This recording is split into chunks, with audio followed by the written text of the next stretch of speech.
Hello and welcome to episode 9 of Genre Blender, the podcast that celebrates all things storytelling. My name is Ryan. And I'm Kris, and today's topic is hobbies and where they fit into life. This one's a fun one, I feel like. Also, I looked up the word hobby, and I hobby's a saw cool the word. definition that Yeah, came through the show notes, and I was like, I've that's never it. looked up the definition of hobby. Yeah, it came from the Middle English word hobbin, apparently, which is like a small horse or pony or something. Um, I think that's where hobby horse comes in, right? And I guess it just stuck. Hobbies. So, I mean, some of the obvious ones for us we'll be talking about, but then, I don't know, maybe some less than obvious ones, and maybe some philosophical discussion around hobbies in general. But before we dive into that, shall we do a read, watch, play update? Yeah, I've actually got an update this Oh, good. week, which is interesting because I feel like I've read nothing. But I did listen to The Road, so I picked up on a whim Cormac McCarthy's The Road, and it was one of the most brutal reading experiences I've ever had. But at the same time, it was such a magnificent story. Like it was fantastic, written really well. The audio narration was performed really well. I had a emotional experience which I've not had in a very long time, where I just like sat in the car and cried for an hour on the way home because this story just got me so bad. And then I texted my dad the next day and I was like, I really, would recommend this story. Just have the tissues ready because it's quite devastating. And he went and got it from the library. He read it the next day. He sent me an update saying that he'd read it. Oh, I just assumed he'd read it before when you told me about it. I just assumed he'd read it already, but he actually read it No. because you'd read it. Oh, wow. Yeah, and I think That's he cool. picked up another one. I don't know what it was, The Passengers or something, but he went to the library and got a few of them. I think he might be keen to join us in Blood Meridian if we ever do that Oh, cool. in a buddy Absolutely. read. So yeah, I read that. I'm still going on Mask of Mirrors. I played Bear and Breakfast. This is my second time through Bear and Breakfast. Shocking no one. It's a pixel art game where you make places to go and stay with restaurants attached to them, um, as a bear. So I started that. I'm playing it on my Discord. I'm streaming it on my Discord as a bit of a Discord update from what's happening with my YouTube. And then I started watching The Penguin from the Batman universe, and I've watched the first 2 episodes of that. Very good, very slow, very drama heavy. So if you're someone who likes quick action, it's not that. You're not going to have a fun time with it because the story unfolds very, very slowly. So yeah, I've enjoyed Interesting. it so far, but I really liked Robert Pattinson's The Batman, and it's a sort of a spin-off on that. I know not a lot of people loved that one, but I enjoyed it. So yeah, what Yeah, about you? cool.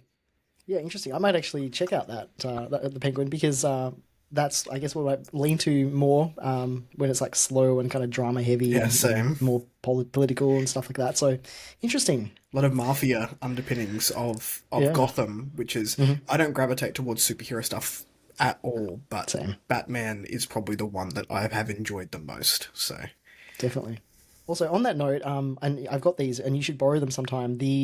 I think it's Greg Rucker, the Batwoman run of comics. So good. Some of the best comics I've ever read. Maybe we'll do a comics episode at some point, but that's you a can good one. educate me. I've read It's zero manga, zero comics, zero graphic novels. been a So, long time, dude. Really long time. Cool. Before I go into my rewatch play update, The Road. Curious. So you picked that up on a whim. You didn't plan to read that one, right? Because I was I was totally gonna reading. I was gonna message you and say, dude, that is not not the one to pick up on a whim. It's not like it's just such a you got to prepare yourself for that one. Well, I But look, I'm wasn't glad you read it. prepared. No, I don't think you can prepare for that. To be Oh, honest, yeah, that was good though. have you watched the movie? No, I don't watch a lot of movies, so and always if there's a book adaptation, I'll be like, I'm reading before I'm gonna go see it. So Yeah, yeah, yeah. for sure. I watched the film years and years ago before I realized it was a book at all. Before I knew anything really, and I remember that movie just being such a mind fuck as well. To be honest, it was not quite as heavy hitting as the book, but like it slams you in the guts. It's that Yeah. kind of a story.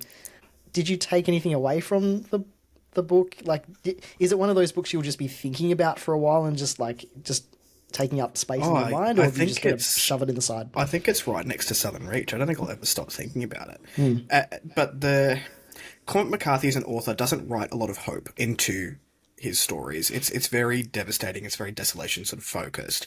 There was an underpinning of hope in this one, which I've since sort of read is not the norm for him. Mm, And I think that's what I took away from it the most. And that's what got me emotionally as well, was just thinking about what I would do in this situation and being incredibly grateful for the life that I have lived and the connections that I have made while these people were going through this horrific thing. It's like, well, I've lived quite a good life and this isn't happening to me, and just sort of reflecting on that. So I think the philosophical takeaway will sit with me for yeah. quite a while.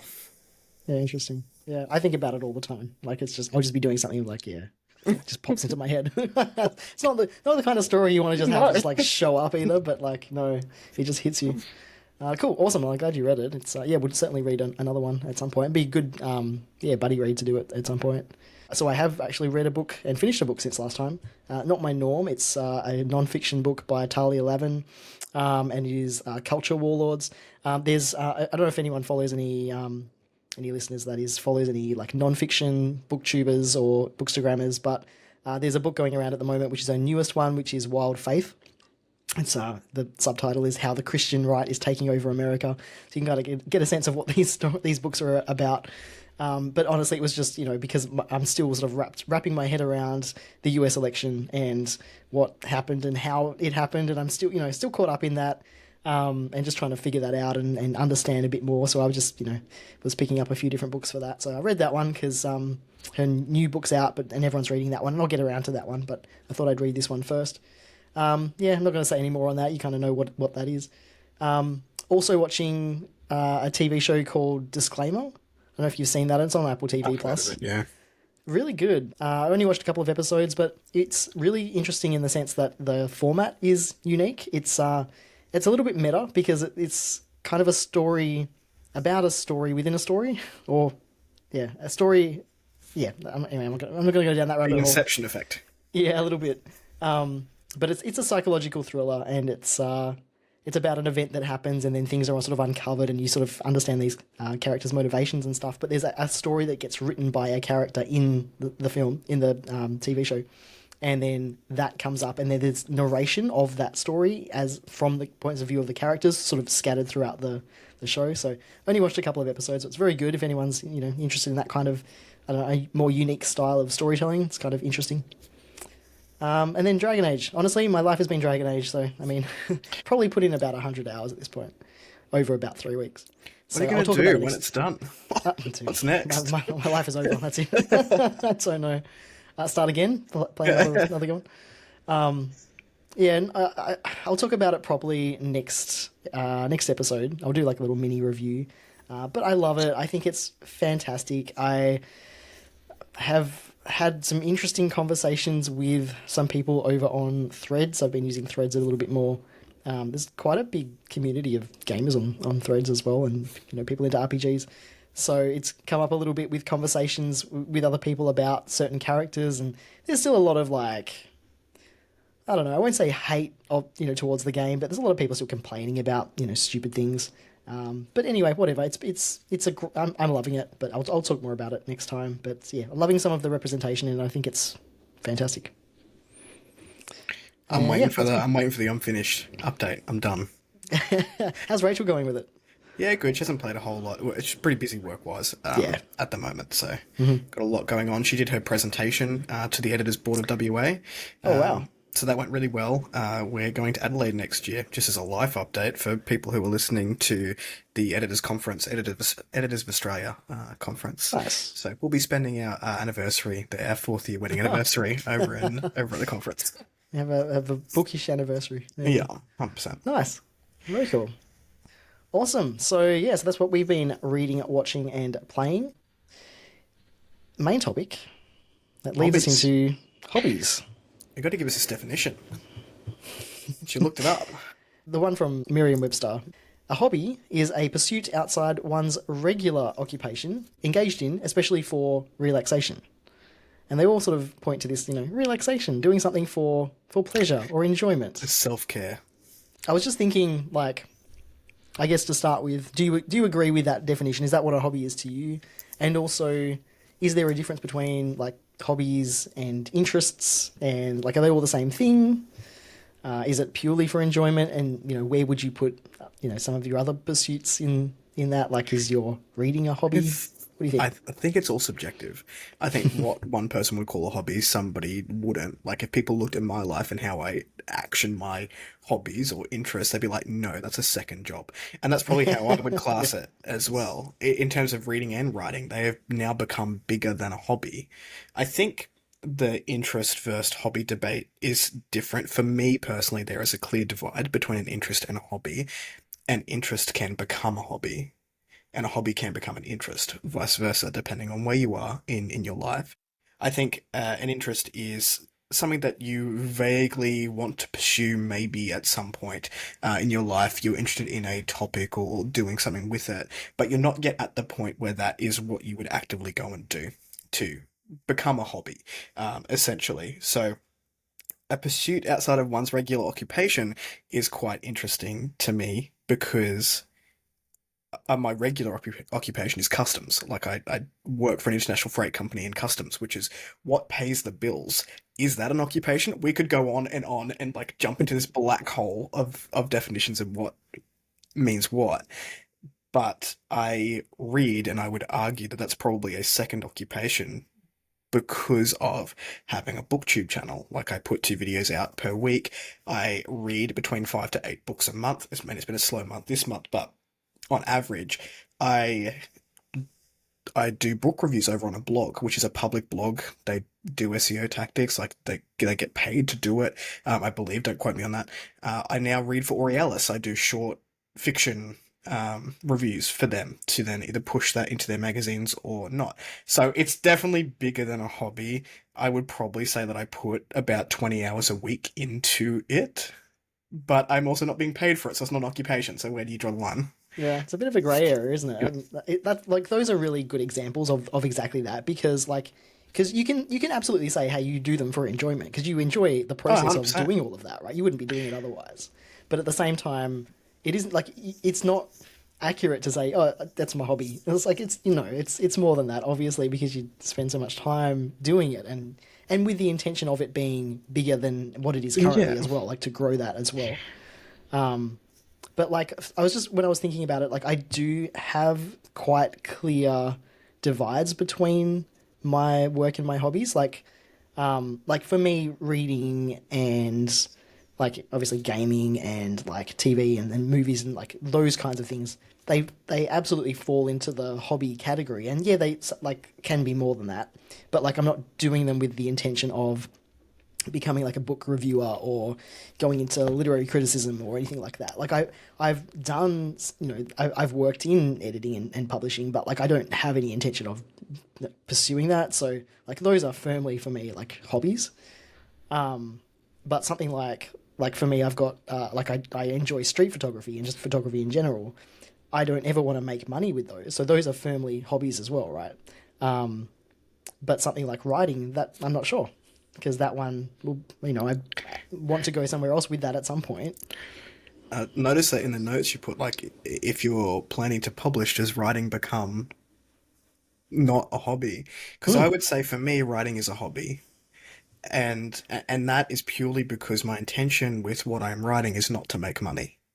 hmm It's I'm doing it for me. The story is very much for me. Yes, it will probably generate income, whether that makes breaks even at any point in the book's life cycle, I don't know, but I will eventually publish it next year with any luck. Knock on wood. I put the cover art request in today, and Nice. it will make an income, but I don't view it as a job. I don't view it as an interest. It's something I am actively doing for me.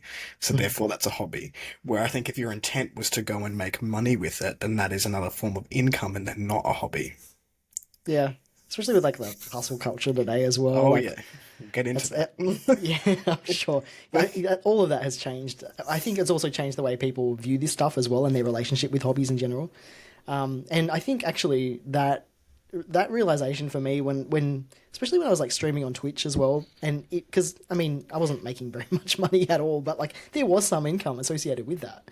So you start to think about how can I better optimize this, and what else can I do for engagement, and those kinds of questions really make it, it goes way beyond hobby at that point. Because it's literally like going into business territory, and it changes your relationship with it. And that kind of ruined my relationship with gaming for a while. Like I just, needed to stop for a bit and stop streaming because of that. I think a lot of us get into these hobbies that we think this is great, this is what I want to do, this is what I want to pursue. And for me, that was BookTube. For you, it was the Twitch route. It's like, I really enjoy this thing. I want to build a community around this thing. But it does sap the enjoyment out of it once it becomes a transaction Yeah. for you, for the consumer, and that's the reason I haven't gone down the Twitch route, even though I am gaming more now, is because I don't want any sort of monetary benefit. I don't want people to feel obligated to put money in it. I don't want to go and do the 45 bits of artwork that you need to commission. Like, I just This is want to true. sit and play a game. And I Yeah. think it'd be quite interesting to talk about and to hone in on what that timeline was for you and when it stopped being a hobby, when you stopped enjoying it. Yeah, I don't know, 'cause it's weird because that was like during COVID time as well, so like all of Mm. that kind of merges together. But I don't know, it was probably because I was doing it for what, a couple of years, I think, and I followed you for a couple of years on Twitch. yeah, Every Sunday I yeah, was there. I was ready I mean, for you were the Twitch legit. stream. Yeah, you're keeping me company every Sunday morning. Yeah, I think I think there's like this little bell curve that happens, right? Because like you get really motivated and you're like really keen to get started and take this somewhere, and you've got lots of ideas and it's really fun and enjoyable. And then you sort of start to reach that, and your goals start to become reality, right? And you start to see some growth, and and it's all kind of interesting and new to you. And I guess there was like this plateau for a little bit where that was happening, and I was building a community and stuff like that. But then after a while, like if and the thing I suppose, especially with online content as well, if your hobbies get turned into something where you're making, something out of it, so BookTube or Twitch or whatever it might be, if you ever sort of fall out of love with that thing, or you need a break from that thing or whatever, like that, then it becomes hard because you have to kind of be on to show up and like do the thing. And then Twitch being a live streaming platform, like you had to just show up and put on a smiley face and just kind of get on with things, right? Whether you wanted to or not. So that was my relationship with gaming for a while, and it's like I need to finish these games, and yes, I want this community and I want these people to show up and like for us to have the discussion about things, but also doing that and being obligated to, or feeling like you are obligated to do that week after week. Yeah, so I think it was like after about a year, I was just like, I don't know if I can keep up the energy for this, or might need a break or to change my schedule or something like that. And I wasn't gaming for me anymore. Like I wasn't doing any gaming outside of streaming, and Right. that's when I realized, oh yeah, something has to change. I think that's the big point, when it stops being for you, when it stops being the Yep. thing that you enjoy. And just to circle back on obligation, when your hobby becomes an obligation and all that joy is sucked out of it. I remember reading a lot before university. I think we've spoken about this before. And then I got to uni and all my reading became academic. And I Yeah. was like, I hate this now. Yeah. Like, I don't want to do this outside of Yeah. my obligation to this institution. And then falling back in love with it. And now, essentially my second job is reading, but reading for me again. Yeah. I had a similar thing with BookTube in the first year, and I really had to tailor what I was doing because I felt like I had to push content out, and I wasn't getting a lot of subscribers. I'm still a very small channel, and it does get to me on occasion where I'm like, I'm consistent. I'm putting out 2 videos per week. The quality's not the best because I don't have the bells and whistles because it's a hobby at the end of the day. Mhm. But seeing new people come in and getting 2,000 subscribers in the first month, it's like, what am I doing wrong? And then having to have that conversation with myself of, what's your intent? Mhm. What's your intent for this thing at the end of the day? And at the end of the day, it's a hobby. I do it because I enjoy it, not because I'm chasing anything in the Yeah. distance. The people who are here, that's great. I don't need the numbers to justify what I'm doing. And I think there's a big mental health conversation around that as well.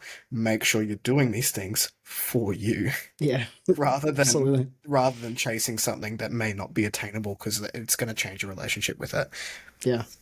Yeah. You see it even with like, if you go on like, I don't know, Reddit or message boards and things like that, people asking about like, what do I need to do to get my writing out there and get people, reading my stuff or like subscribing to me or like, following me on social media. And it's like, well, is that your motivation? And all the Yeah. responses are always just like, hey, take a step back, think about why you're doing it. And especially for something like writing, because that's not an easy thing to do. That's, like right now, I'm not writing at all. You're in that mode in your life at the moment where like that's the thing that you're focusing on quite a bit. Well, I suppose for editing for you, yeah. And you'd gone through that, recently, and to the point where you've got something that you are actively working on to publish. And I haven't done that in so long because that's just I like to think of things as I don't know, seasonal, right? So I'm not in the right season of my life right now to be focused on that, but I know that that'll come back around and it'll be all in on that, at some point in the future. So when that does happen, it's remembering your motivations, like you said, and like the reason you are doing something, and then reminding yourself about that constantly because like it will come up over and over Oh again. yeah, So 100%. I still go through it occasionally now where I'm like, hang on, let's just take a step back. Why? yeah, Why? What's the why yeah, behind that's a it? why. Because doing something for a job or doing something for a particular goal is very different to doing it just for the fact that you enjoy it. Yeah, yeah, 100%. Speaking of, we sort of talked about it before about reading, and I mentioned like reading for me is absolutely a hobby. I just wanted to point out there's something I'll put it in the show notes as well. But I was just browsing Instagram, just scrolling as you do, as probably shouldn't do, but as I do, wasting time, and came across this SBS post, SBS News Australia, and it's just a little sort of information or infogram, I guess, infograph, one of those words, that shows like a few stats on reading and book buying in Australia and just how low comparatively to most other countries, Australia is when it comes to reading and book buying as well, but primarily reading. And that most Australians really don't consider reading to be a hobby of theirs at all. Kind of, kind of sad. Wasn't there another stat that was like, I think it may have even been the same article where it was like only a certain number of Australians had read a book in the last 12 months and it was Yeah, super low. yeah. Like, and you're like, And that's oh, a book, like a singular, single a book. book. To me, that's wild. Yeah, I know it's not, yeah, everybody doesn't gravitate towards it, life sure. circumstances and whatever. But yeah, it's like 80% have read one book, Yeah, yeah, yeah. There was a a single book. infograph screen of that exactly that as well, and it is wild to think about that. And it just makes you wonder, like I consider myself very fortunate in that like my love of reading was ingrained in me from my parents and from my the teachers and my school. I got lucky in that I had people encouraging me to read and to write, right? But if you don't have that, yeah, I guess you're not naturally just going to pick up a book and read. My So dad used to what's pay going on? me What really? $5 a book No way. to not play Pokemon all day and like get outside. I used to Wow. get paid to read. Yeah. Amazing. Thanks, pops. No mom listens to Look at me these. now. Yeah. Yeah. Um, so Wow. That's yeah, amazing. I think he tried it with my sister, but she was just not interested. Not even monetarily motivated. No, I bought her Audible and like she liked audiobooks, but Yeah. physically reading she wasn't a fan of. I used to like steal her books and read them, even though she was 5 years younger than me. Amazing. I'm gonna tell my parents what happened. Where was my monetary motivation? Let's go back to writing for a moment. So you mentioned writing for you. You consider that a hobby. Do you think that will change in the future or? No, I don't think so. I think I'm very comfortable with my relationship with writing and my goals with writing. I don't want to stop. So the book I'm writing now is part of a trilogy. I've got the second one sort of mapped out very loosely what I want to do, and the third one's just a concept at this stage. And it won't stop there. Like I've definitely got the bug. Yeah. Like there's another series I want to do after that, but Uh-oh. I think if I treated writing like I do a job, I would hate it. And I don't Yeah. want to do that because I'm Yeah. loving it right now. And I know there's a lot of advice out there on how to write, how to push more content out. And again, it comes down to that intent. What is the intent behind it? This story is for me. If other people love it, fantastic. But I'm not looking for a huge audience. If I reach one person with this, amazing. Like, but I've still done it for me. Mhm. So I would consider writing for me as a hobby, and Yeah. whatever comes of that Fair. is fine. And the same with BookTube nowadays. I consider BookTube a hobby, but reading is probably more of a secondary job because there's more tied to that than Mm, there is just booktube. So I feel a yeah. lot less guilt nowadays, and I'd like to talk about guilt and hobbies and how Mhm. that all, because it does affect how it fits into our lives. If I have to take a week off booktube, I'll be like, hey, team, not here for a week, see you next week. And like, I won't Mm, feel guilty about it because I've got other stuff happening. yeah. Whereas prior to that, maybe I'd have a meltdown. Who knows? Just a Just little meltdown. that obligation to this is now a job. I have to Yeah. do it. People are relying on me. Mhm. Nobody cares if you take a week Yeah. off. Yeah. Like, Everyone's just like, take the week take off. the week off. Please do Yeah. that. Yeah. Yeah.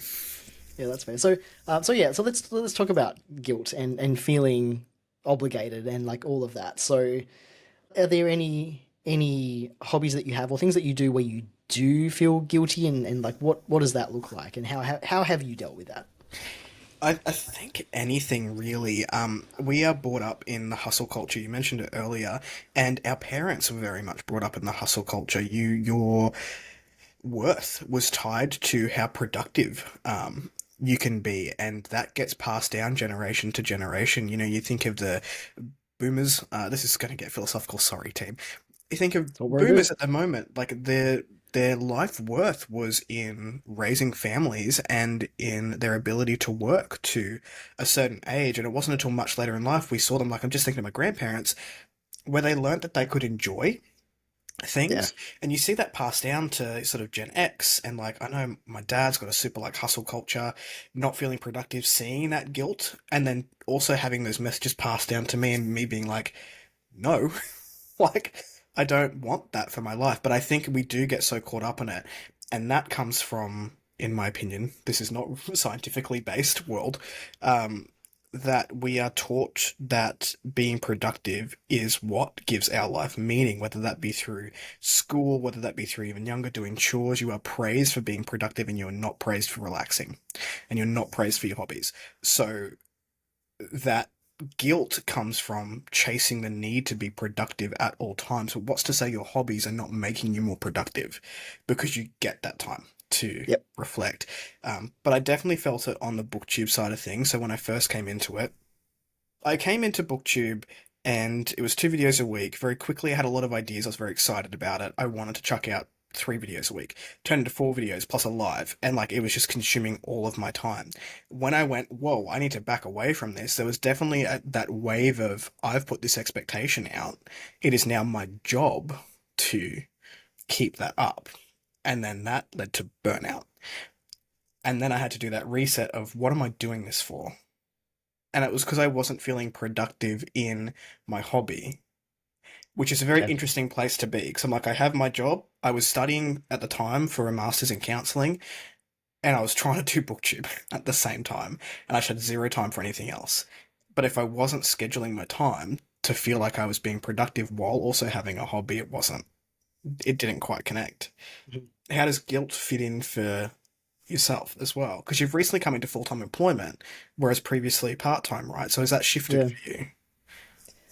It's interesting because I think guilt for me is attached to knowing that I need more downtime than the average person. Like when I got my autism diagnosis, it was like light bulbs going off in my brain because I realized, okay, all the things that I felt guilty about before, like taking time to spend some time on my interests and hobbies and things, that is absolutely critical for me to just regulate myself. Like, because otherwise it will be meltdown city. It'll be, it's not a good time. And so when I realized that for me, then okay, now I no longer feel guilty about spending time doing this because I know I'm not going to be a nice person to be around if I don't. And that was there's a whole lot wrapped up in that. Conversations with with my partner Steph and family and stuff about what that looks like, and you also need to make sure that you're making sure that you're there for those people in your life as well. You can't just like do nothing but your hobbies and interests. Wouldn't that be nice? But that's not the case. So for me, a lot of the guilt that I felt is wrapped up in that. So I think it's figuring out what it is that you need and then coming to a conclusion and having that conversation with those people around you in order to get to that point. But I don't really feel guilty anymore. Like, for example, I've been playing Dragon Age so much lately. Like, it's ridiculous how much I've been playing it. to the detriment of everything else. Like I haven't really been reading very much or doing anything else, but I'm okay with that. Like, and my partner Steph knows, like, because this game I've been waiting for it for how long? 8 years, just a measly 8 years. That when this game came out, she knew that I'd probably be away for a while, just doing nothing but this. So I don't have to feel guilty about spending that time doing that, because we all know what to expect. So yeah, it's a lot of it's wrapped up in that for me. I think we should put a disclaimer out here that Ryan and I both come from a relative place of privilege when it comes to hobbies because in that we do not have children. Yes, that's And true. that we don't have little spawn sucking up our time. We get to use our time. And But we have also, zero time. Yeah. both of our partners are very accepting and Yeah. very aware of what the hobbies mean to the other person, which is lovely. So I know Yeah. it's not as easy for people that do have, children and other obligations. Yeah, for sure. I think like that's actually a really good point to bring up. So thanks for bringing that up. It's not the case for everyone, and I think, and to go back to your question before that I completely ignored, sorry, about full time work. So you're right. Like I did go from part time to full time, although way less. Like I went from commuting about, I don't know, That's true. 10 hours a week maybe to like no commute. So there's a lot of that as well in that, but. I still struggle with like because this is my first proper full time job. Like I haven't really, I've studied and worked at the same time, but I've never actually worked full time, just constantly with a full time job. So doing that for a couple of years now, so there is less time for me to spend on hobbies and things like that, and spending time with my partner and stuff as well. That is still a big struggle in my life. Like I'm still figuring that out, and I probably always will. I know you had a point about. Being like so ADHD, being a neurodivergent person, how that relates to hobbies as well. So did you want to speak a little bit about that? Yeah, I don't have ADHD. We're fairly sure Rachel does. We're in the process of getting that clinically diagnosed, so I won't say she does or she doesn't yet because it's not. We don't have the diagnosis. All signs point to very likely at this stage, but how she goes about her hobbies versus how I go about my hobbies is very different. And there's this idea, and if we're going back to the central theme of this episode, where they fit into life, I wanted to talk about mental paralysis or decision paralysis that happens for ADHD people, and I've seen it happen for her. I've seen it happen to other friends, and this idea that there is too much choice, there is too many things going on that it's overwhelming, and then you cannot do any of that. And I think for ADHD people, that can be really frustrating because you're just sitting there unable to do anything. And I think a smaller version of that does translate to our conversation of productivity to neurotypical people when it's not so much this mental paralysis, but maybe a hobby paralysis that comes into it. So you've got that feeling of guilt for not being productive. I've got to get my kids to do X, Y, and Z. I need to go and clean the windows outside of the house, which is a job that takes 4 hours that I really don't want to do. And I shouldn't be sitting here reading or watching something or, doing Lego or whatever your hobby is because my time should be spent on this other thing. But I also think that people have a lot of interests. We're not one-dimensional beings. We are multifaceted. People are going to pick up interests throughout all of their life. For my ADHD partner, it's a new one every couple of months, and then it's obsession, and then it peters off. But if you have so much happening, a lot of the time we'll just sit and scroll social media Yep. and get interested in other things because we just don't know where to put that time. And I was sort of interested in looking at that mental paralysis and understanding that mental paralysis. One, for me to be more patient with a partner that may be ADHD, but also as a way to, I guess, learn for myself how hobbies actually fit into my life. And the way that they fit into my life is not going to work for, I don't know, 80% of people. Because I'm such a planner, I schedule it. I actually have a roster for my hobbies. I Mhm. will do this between this time and this time, and then I will do this between this time and this time. All of my days are pretty much planned out. If I don't have a plan for a day, I freak out. Like I need to Yep. be able to tick stuff off. And if things don't happen, I still tend to freak out.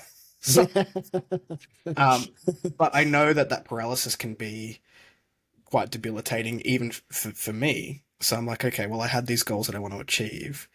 This is my hobby. I will schedule this time. For example, at the end of my work days, if I'm at home between 4 p.m. and 5 p.m., I'll read. That is my reading time. I get to sit down and read, or I'll work on the book, or whatever it is. But yeah, I just thought it was interesting because that is something that definitely affects a lot of people.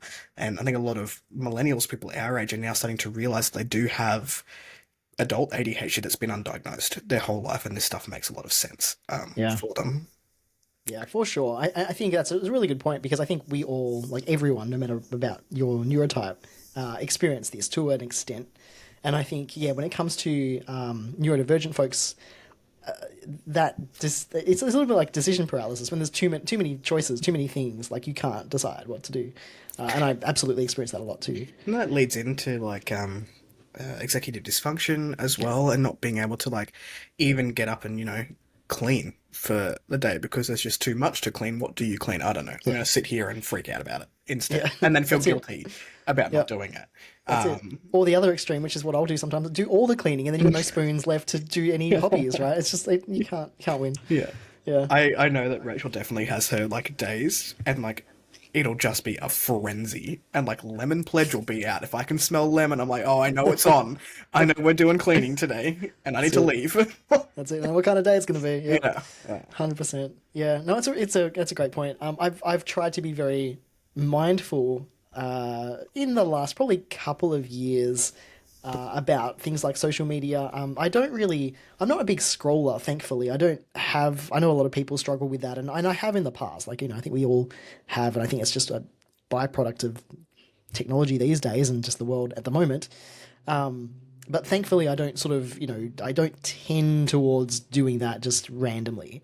But I do have to kind of check myself, particularly right now, because there's been like a little bit of a social media mass exodus from X/Twitter, whatever. A lot of people moving over to things like Blue Sky. Exodus. Yes. Ka-ching. And things like Threads as well. So I've been sort of, dipping my toes in the water there and trying it out. And then I have noticed I am falling into the trap of just like scrolling. And I've had some great conversations, don't get me wrong. Like I've, been finding a lot of people talk about like Dragon Age, like I mentioned before on Threads and stuff. So I have been using it, in the sense of, social interaction, which is nice. But then I realize, I've got no time now, or it's past the time that I would have had to read a book or to play a game or whatever. So that's the kind of thing, especially, and for me specifically, working full time, figuring out how many hours I need to put into that thing, and then so I've got time to do this other thing, and then also these other like chores and obligations for the house or with my partner or whatever, so that, like, I think just because we have so many interests and hobbies today, I think it's pretty easy, and I think it's pretty common for most people to have a lot of things that they're interested in. And I think it's really, sometimes it's easy to spread yourself too thin amongst all these different hobbies. So yeah, life. Yeah, for sure. And I think that's, I know you wanted to speak about it before we jumped on to the podcast, but I think people don't realize how many hobbies people, like the world is full of stimulation nowadays. There are so many things to go and do. So do you want to talk us through your hobbies that maybe we don't know about? Because we basically read and watch things and play things on this. You mentioned street photography. So what else is there? They're the main ones, right? So I wrote a little bit of a list just so I could figure out what I put in those categories. So it was really just those. So reading, so books, but also I guess like tangentially related to that, like non-fiction books or like philosophical discussions or lectures or podcasts and things like that, because that's a whole area that I enjoy. I kind of did get introduced a lot to a lot of Western philosophy mostly, and some of those ideas, that I love now in other kinds of, like just in fiction books and whatever. But I still kind of, do occasionally, read a philosophy book or watch a lecture by somebody or whatever. I consider that a hobby. I don't do it for any other reason other than enjoyment. So that's one. But yeah, street photography is the other one. If I'm not out taking photos, I'm sort of learning about street photography, documentary style photography. I bought a whole bunch of photography books recently. I hadn't really bought many photo books. Yeah. Yeah. So a few more have arrived since then. It's grown a little bit. And those books are not cheap either. So that was a bit of a dent in the wallet there. But, I wanted some in my collection so that I could just throughout the day just look at a couple of them, learn a little bit about, what makes them really good and interesting, and to try to use them to emulate, with my own photography as well. So yeah, I've been interested in street photography for like a good 10 years or so, and I find it fascinating. All of the great street photographers, that some of them are still around, some of them, long past. But yeah, that's a big hobby for me. That's it. And then I put fitness and working out. I don't know if I'd call it a hobby. It's more That's I think it has interesting. been a I would hobby at call some it a point. hobby for me. Yeah. Yeah, which is interesting because I know some people, it's not a hobby. It's a ride or die situation. Yeah. Yeah. The fitness. So why would you class as a hobby? I'm genuinely curious. So I think so in the past I have been interested to the point where like I was reading about like best ways to work out different muscle groups, what I should be doing, different exercises, things like that. So I had, like schedules that I created for myself and things like that in the past. So I'm not doing that currently, but it has at that point been a hobby where I was interested. So I was looking up information and, getting sucked down that rabbit hole a little bit. But then right now it's basically something I force myself to do more than anything else. So if we're using the definition that it's something for enjoyment, I don't know if I could Outside of your call it. occupation. Yeah, Yeah. I don't know if I could call it a hobby at that point. But how about yourself? So you do consider it a hobby?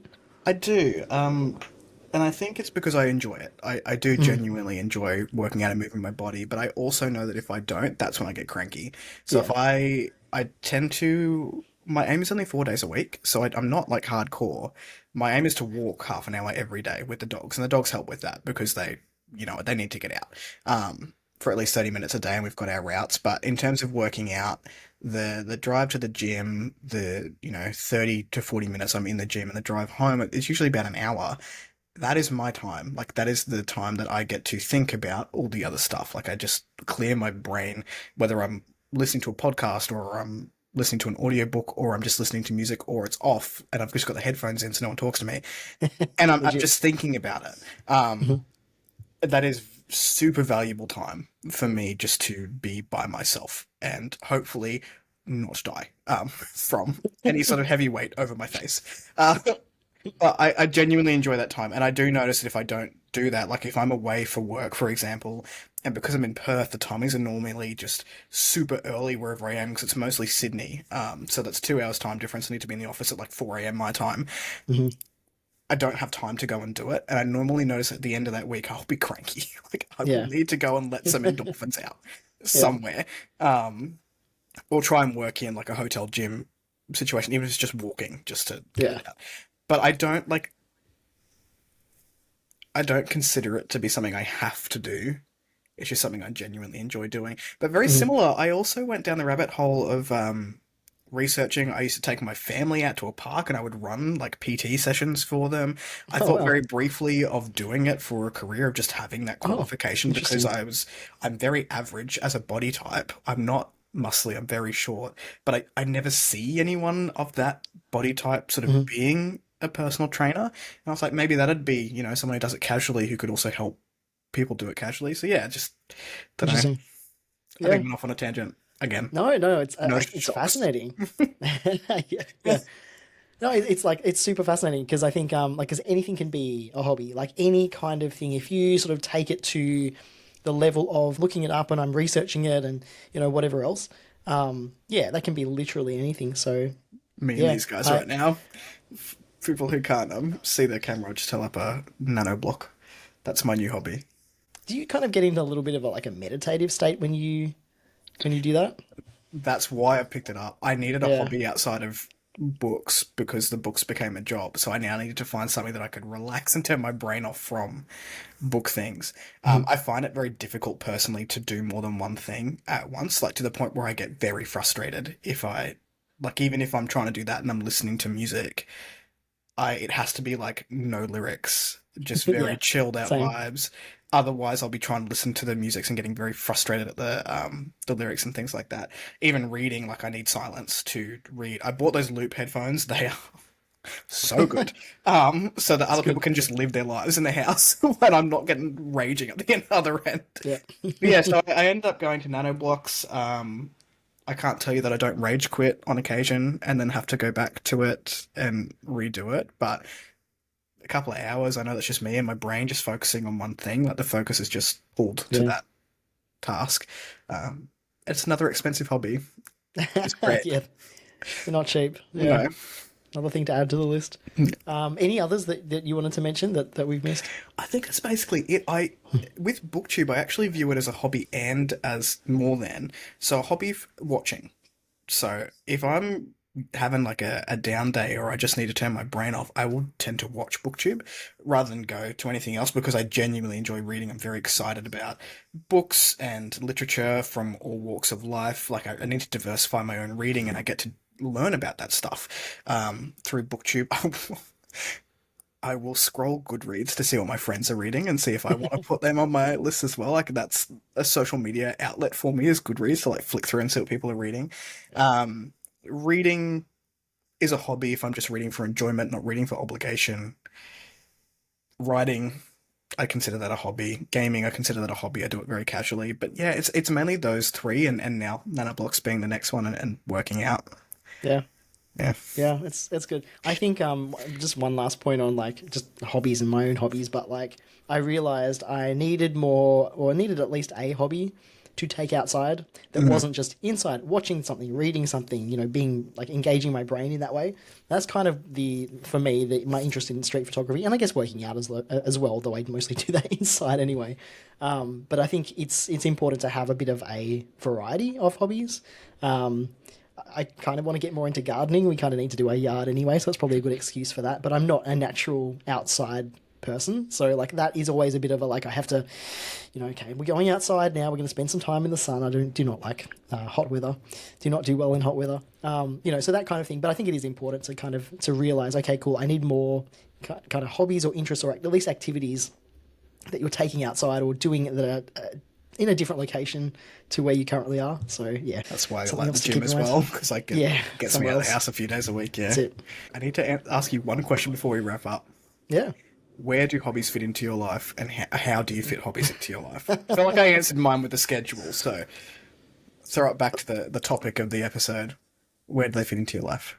It's an excellent question, and I don't know if I have an answer to it. Honestly, just haphazardly. I guess I'm still figuring out. Like even with like I mentioned with full-time work for me, I'm still figuring out my own schedule. I've kind of gone down the rabbit hole of like finding ways to optimize your day. Based on how many spoons you have and if you prefer working in the morning or the evening. Similarly, I have to start pretty early because of the time difference with the eastern states of Australia. So like I get up at 5 o'clock, start work at 6 o'clock or 6:30 depending. So I don't get my workout in the morning. So I've kind of tried to figure out what's the best time of the day where I've got the most amount of spoons to do X activity, that kind of thing. And I've tried to schedule it in the past. These days I'm just like, what do I feel like doing? What do I have the spoons for?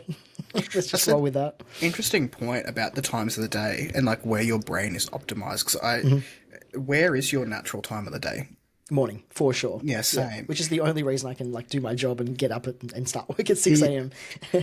Yeah, that's a good point, interesting point, because I definitely when I work 9 to 5 because I need to match a Sydney time frame for work, so I need to match 11 till 7, whatever Sydney's doing daylight savings wise, and I definitely find that 9 to 5 I have much more time for myself in the morning because I naturally will get up at 5 and we'll do the stuff, so I'll have 4 hours before I start work. End of the workday. That's when the gaming comes in, the pixel art gaming, because I turn the brain off at that point.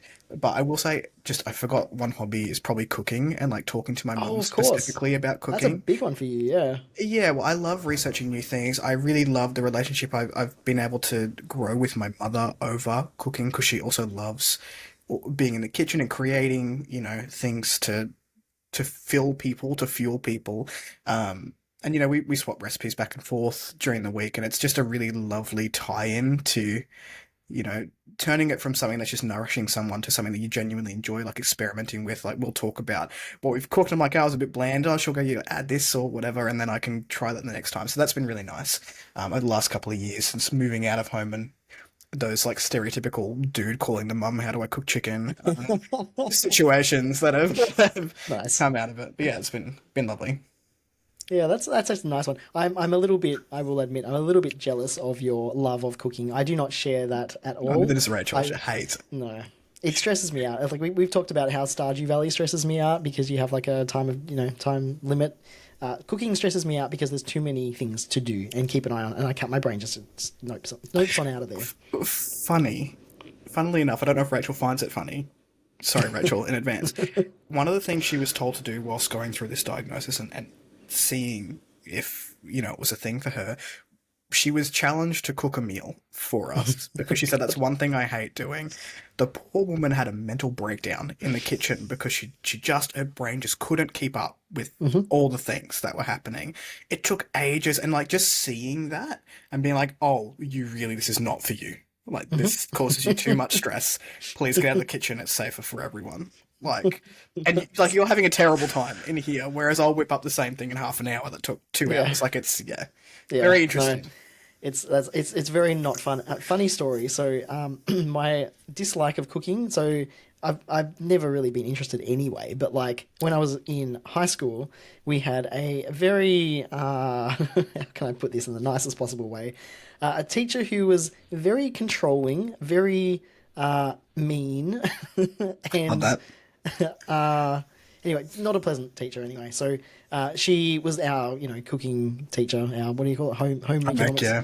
And basically traumatized from that experience because she would just yell at you in front of everybody else in the class if you got something wrong, and like something just small that you made a genuine mistake, with. Teaspoon versus tablespoon, easy something to like that. mix up. Exactly. Yeah. She just yelled at you. So I was just like, no. And so I think that just exacerbated it. But yeah, then it's the fact that there's just too many things going on. Not a fun time.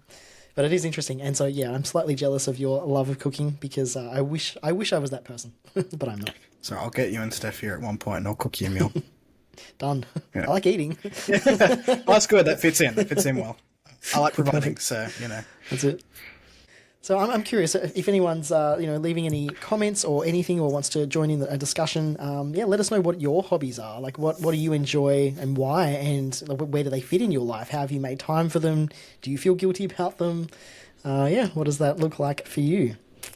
That about does it for today's episode. Thank you so much for watching and listening. There will be notes to anything we've mentioned, which I don't think was a lot this week, but any links and things. Yeah. Yep. I'll put them in the show notes, which you can find in the description for the episode. You can find the show at Genre Blender Podcast on YouTube, or you can search for Genre Blender on Spotify or Apple Podcasts. We appreciate any comments, likes, subscriptions, anything like that. It does help us out a ton. So, if you feel the desire to do so, please do, and thank you very much for doing so. You can also consider joining the free tier of our Patreon. You'll have access to there'll be book discussions, future announcements. There'll be behind the scenes stuff eventually as well. We're sort of getting that up and running, having a think about where we want to take that.